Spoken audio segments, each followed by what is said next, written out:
Madame Massat, vous avez la parole. Merci Madame la Présidente. Merci pour cette présentation. Merci pour ce rapport qui participe à ce débat que nous avons et que nous allons avoir, vous l'avez rappelé en introduction, en prolongation dans les débats parlementaires. Donc moi j'aurais quelques petites questions concernant la méthode d'estimation des coûts. Donc dans le document que vous nous avez distribué, vous travaillez en ordre de grandeur, manque de données publiques détaillées.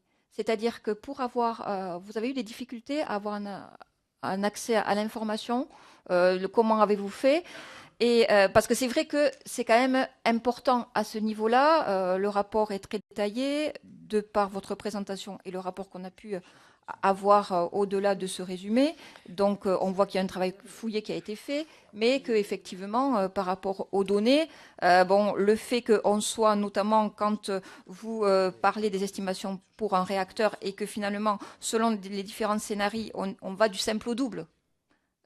Presque, pas tout à fait, mais par rapport aux estimations. Une question également, vous parlez des ordres de grandeur par réacteur hors variation locale. Je m'interroge, les variations locales, pouvez-vous nous expliquer ce que peuvent être les variations locales? Ensuite, concernant votre conclusion, et quand vous parlez de la capacité industrielle et financière d'EDF, compte tenu des incertitudes, des contraintes réglementaires, des délais, de la capacité industrielle et financière d'EDF, le maintien de la capacité nucléaire à son niveau actuel ne semble pas une option viable.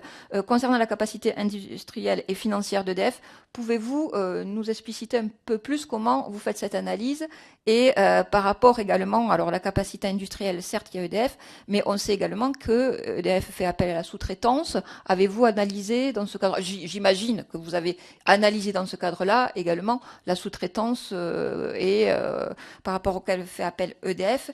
Et deux dernières questions, permettez-moi, je ne résiste pas quand même au fait de vous interroger par rapport à la dernière intrusion de Greenpeace sur Fessenheim, sur le site, savoir effectivement, bon, j'ai bien compris qu'on parlait de sécurité là, et non plus de sûreté.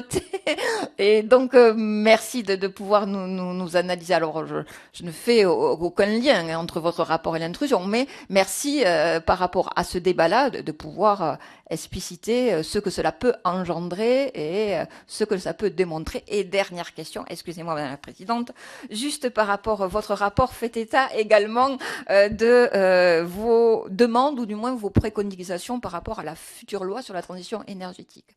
Donc si j'ai bien compris, et vous me corrigerez le cas échéant si j'ai interprété, vous demandez que 40 ans, que soit inscrit dans la loi 40 ans comme âge limite des réacteurs, et vous demandez qu'il y ait dans la loi inscrit un objectif de 45% des énergies renouvelables à 2030.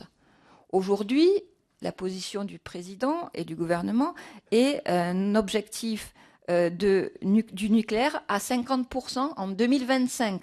Donc vous êtes en dessous. Voilà, vous allez nous expliciter, parce que moi, alors voilà, 45% d'objectifs d'énergie renouvelable, les 55 autres, c'est quoi? Voilà ma question.